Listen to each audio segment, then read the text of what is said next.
And now, marine weather around Alaska. Hi there, I'm National Weather Service Meteorologist Peter Chan with your Alaska Marine Weather Outlook on this Wednesday, April 16th, 2025. There's a lot going on. We have a strong low that has crossed the lower Alaska Peninsula into the southeast corner here of the Bering. And it's going to split into two pieces. One part of the energy is going to come northward along the YK deltas heading up toward Norton Sound and the Seward Peninsula. Another piece will work its way eastward across the northern peninsula and then across Kodiak Island into the Gulf Thursday into early Friday. Now, we are going to see winds go back around to the northwest, so this ice will have a tendency to want to push southward again, and some of it could get back down around St. Paul and there up through the northern Pribilofs.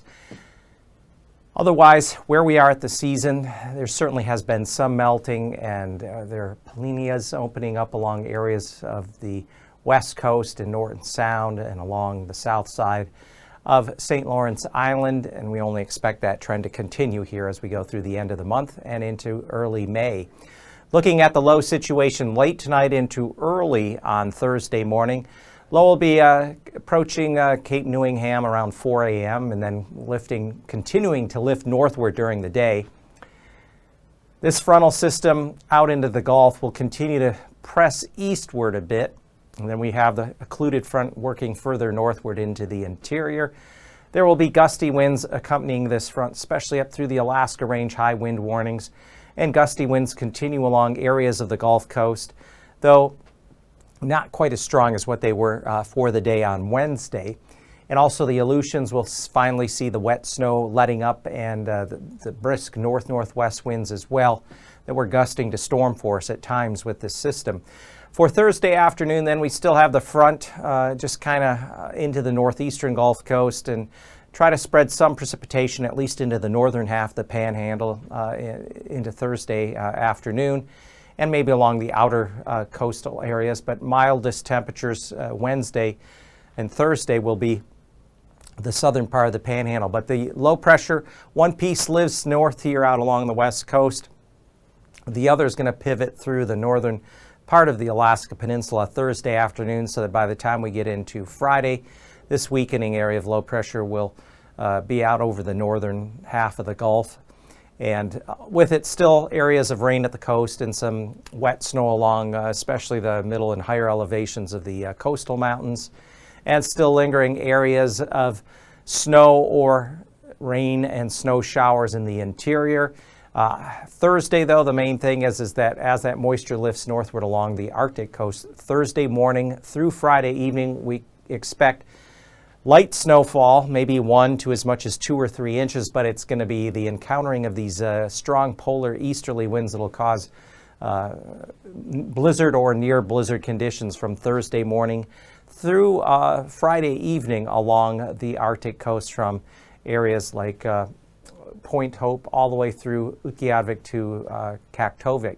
So here's the forecast for the southeast panhandle. Winds southeast to south, 10 to 15 knots, waves 3-4 feet Lynn Canal, maybe 2-3 feet Stevens Passage, and 4 to 5 feet there, especially as you get outside of Metlakatla down toward Dixon Entrance. For the outer coast, Sitka southward, south to southeast winds at 25 knots, waves 10 to 13 feet. Then we have gales outside of the Icy Strait, Cross Sound on up toward Cape Suckling, 35 to 40 knots, southeast to easterly gales with waves 15 to as high as 18 feet off of Cape Suckling. Winds will continue south-southeast for the inner channels. Friday could have some gusts at 35 knots there within Stevens Passage, and waves running 4 or 5 feet for the inner channels, as high as 6 feet down here outside of Metlakatla. Look for west-southwest winds along the outer coast within the nearshore waters around 20 knots from off of Craig and Sitka to outside of Gustavus. Winds become south-southeast 15 to 20 knots outside of Yakutat Bay toward Cape Suckling. For the northwestern Gulf, Cook Inlet, Prince William Sound. Prince William Sound, southeast winds to 30 knots, waves 6-7 feet. Outside of Hinchinbrook entrance, especially off of Kayak Island, 35 knot southeasterly gales, waves running right near 15 feet. Lower Cook Inlet will have winds southeasterly there at Kennedy entrance of 30 knots with waves as high as 8 feet. On Friday, with that front and the low pushing out, that secondary low out here into the north central Gulf, we expect the winds to get more of a west-southwest. So in Prince William Sound, look for south-southwest winds 15 knots. Southwest to west winds 20 knots outside of Hinchinbrook entrance, running down along the Kenai coast and into lower Cook Inlet.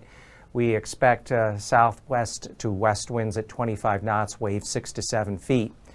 On Thursday, winds around Kodiak Island will be southerly, 25 to 30 knots, but as we go out across the length of the Alaska Peninsula, those winds become westerly around 30 knots, waves 7 to 9 feet on the North Pacific side, and 6 to as high as 11 and 15 feet on the Bering side there, especially north and northeast of Cold Bay.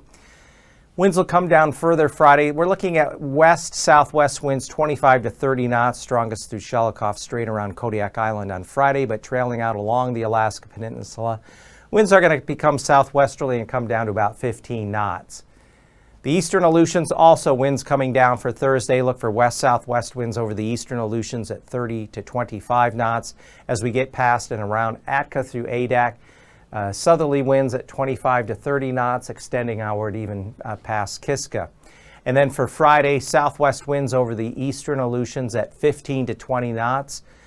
More southerly, Atka through Adak up to Kiska before turning southeasterly there toward Shimia. And then along the southwest and west coast, 30-knot southwest winds into Bristol Bay, but northwest winds here, Kuskokwim Bay and the Pribilof, so that could help push that ice a little further southward on Thursday into early Friday. Along the lower Yukon, we're looking at northwest winds of 20 to 25 knots and more of an easterly wind out of Norton Sound because we have that low breaking into two pieces, one coming northward, the other beginning to head east toward the northern Alaska Peninsula. But as that piece lifts northward, ahead of it, winds will go easterly there out of the east end of Norton Sound. And then for Friday, west winds 25 knots within Bristol Bay, but flipping around southeasterly 15 knots, St. Paul, St. George up to St. Matthew. And then generally west winds along the lower Yukon coast into Norton Sound, 15 to 20 knots. On Thursday, through the Bering Strait, winds will be northerly 30 knots. As we go up the coast, stronger east-northeast winds 30 knots, Wainwright down through Cape Lisburne. And as I mentioned, that moisture, that band of lighter snow will lift northward across the Brooks Range and North Slope and then line up along areas of the Arctic coast from Point Hope all the way over to Kaktovik. So there's a blizzard warning in effect early Thursday morning, pre-dawn through Friday evening. And we have gale force winds 35 knots Utqiagvik through Nuiqsut, Prudhoe Bay, even probably over toward Kaktovik. So there'll be considerable blowing and drifting snow on Thursday. And into Friday, those winds will start to come down a little bit, but still generally easterly winds of 30 knots with some higher gusts along the Beaufort Sea coast, dropping down from Utqiagvik to Wainwright. Those winds will try to turn back more to the west-southwest through the lower Chukchi Sea at 5 to 15 knots into Kotzebue Sound. And then as we pass through the Bering Strait, generally look for northwest to west winds along the areas of Wales, Port Clarence, over toward St. Lawrence Island at Savunda and Gamble during the day on Friday.